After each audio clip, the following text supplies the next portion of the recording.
1er juillet 2018, le cannabis sera légal au Canada. Ottawa l'a décidé, mais ce sont les provinces qui devront encadrer, gérer le prix, la distribution, la détermination de l'âge et payer la facture qui vient avec ça et gérer aussi les revenus, on peut l'imaginer, à travers les taxes qui seront imposées. Mais le mystère entoure les décisions des gouvernements quant à ces dimensions de la légalisation du cannabis. C'est pourquoi Québec tient des consultations. C'était la première journée aujourd'hui, ça s'est tenu à Rimouski. C'est là que j'ai joint la ministre Lucie Charlebois. Madame Charlebois, bonsoir, bienvenue à 24/60 depuis Rimouski. Aujourd'hui marque le lancement de vos consultations. C'est en même temps le lancement du compte à rebours pour rencontrer les échéances d'Ottawa face à la légalisation du cannabis. Est-ce que c'est une course contre la montre pour vous qui commence aujourd'hui? Bon, on avait déjà commencé à travailler puisqu'on a un comité interministériel qui travaille déjà avec 12 ministères, 2 secrétariats, mais il en demeure pas moins que la consultation, on a eu le forum d'experts au mois de juin, mais la consultation qu'on tient en ce moment, notamment avec les groupes qui représentent les régions, mais aussi avec les citoyens, vont mettre la table pour nous aider à bâtir un bon projet de loi cadre qui va représenter les intérêts des Québécois.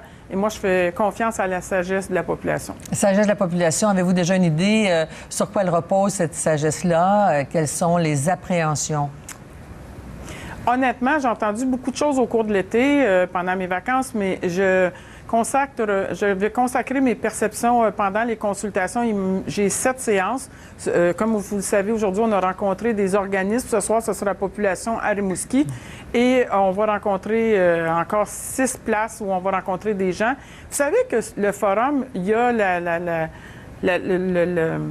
l'avantage, on a un site web. Aujourd'hui, avant de commencer les consultations, nous étions à 3476 personnes qui avaient répondu à un questionnaire sur le site web et qui avaient 80 du questionnaire qui était rempli. Alors moi, je suis très, très fière de ça. Ça dénote une préoccupation de la population du Québec, mais ça aussi va nourrir notre réflexion comme gouvernement. Qu'est-ce qu'elle dit? Bien là, je n'ai pas le résumé. Vous comprendrez que ça fait 24 heures que le site web est ouvert. Ça va tout être compilé.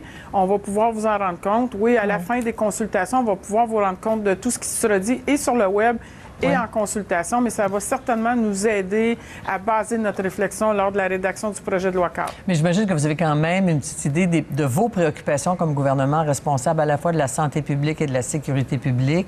Je pense à l'âge, à la distribution, au prix, toutes des données là, qui sont majeures pour la réussite de ce projet-là sans mettre en cause la santé. Bien, vous avez raison, ma responsabilité, c'est la santé publique. C'est pour ça que ça nous prend un bon projet de loi cadre pour bien encadrer. Pourquoi? Pour mieux contrôler, protéger la santé de la population, de notre population, mais aussi la sécurité, ne serait-ce que la sécurité routière pour commencer, la sécurité au travail, etc.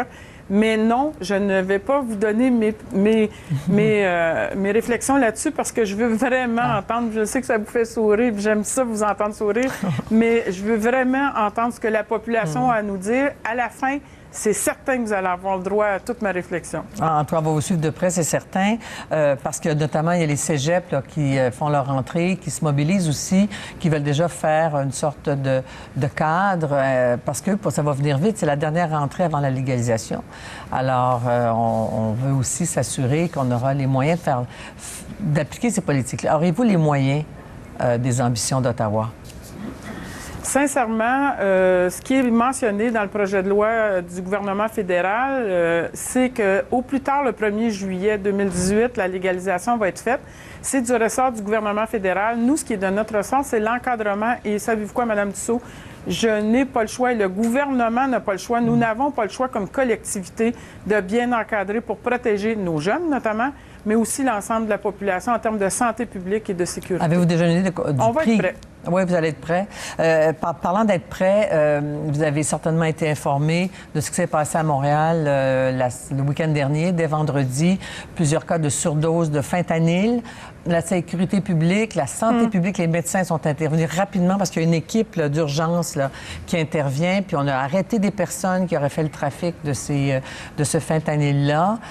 Pourtant, les experts semblent dire qu'on n'est pas vraiment prêts, nous, ici au Québec, pour affronter ce tsunami qui s'en vient chez nous. Parce qu'il fait des centaines de morts depuis le début de l'année, à Vancouver notamment. Bien, écoutez, on a eu un protocole de communication qui a bien fonctionné dans ce cas-là. C'est sûr qu'il faut être vigilant.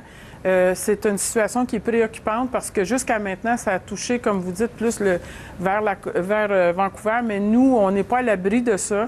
Alors, c'est pour ça qu'on a mis sur pied les sites d'injection supervisés pour justement savoir aider ces personnes-là qui vont là, savoir qu'est-ce qu'ils consomment, être capable de réagir avec la naloxone en temps opportun. C'est pour ça qu'il y a le programme Profan où on forme des pairs pour aider à administrer la naloxone aux besoins.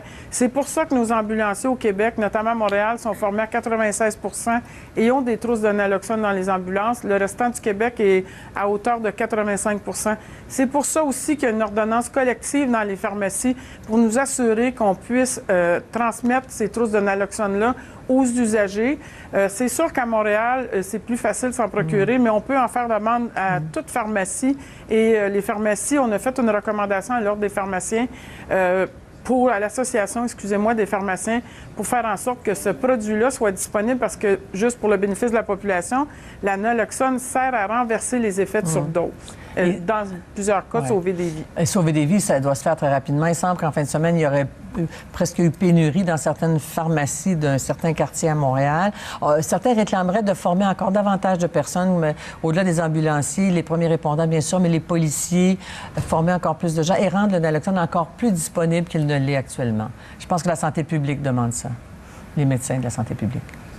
Bien, écoutez, en ce moment, vous savez qu'on travaille sur une stratégie de lutte aux opioïdes. Alors, il y aura certainement dans cette stratégie-là d'autres moyens. En ce moment, je trouve qu'on a fait un grand pas au cours de la dernière année, ne serait-ce que par le site d'injection, ne serait-ce que par pas les pharmaciens, excusez-moi, les ambulanciers. Mais est-ce qu'on peut parfaire? Toujours. Dans la société, on peut toujours parfaire ce qu'on fait.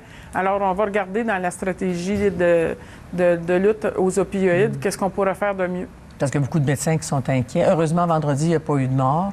Il y en a eu beaucoup l'année dernière. Il ne faudrait pas attendre qu'il y ait un mort pour augmenter les stocks de naloxone. Mais vous avez raison, c'est pas arrivé encore chez nous, mais il faut être vigilant pour faire en sorte que ça n'arrive pas et on va prendre les moyens. On est préoccupé par la situation. On a vu ce qui se passe à Vancouver. À Vancouver, on sait que c'est beaucoup sur le marché illicite. Nous, c'est encore au niveau du mésusage, mais là, on commence à voir du marché illicite, alors il faut être à l'affût de ça. Merci beaucoup, Mme Charlebois. Bonne consultation. Merci, bonne soirée. On se reparle à la fin. Oui, bien sûr.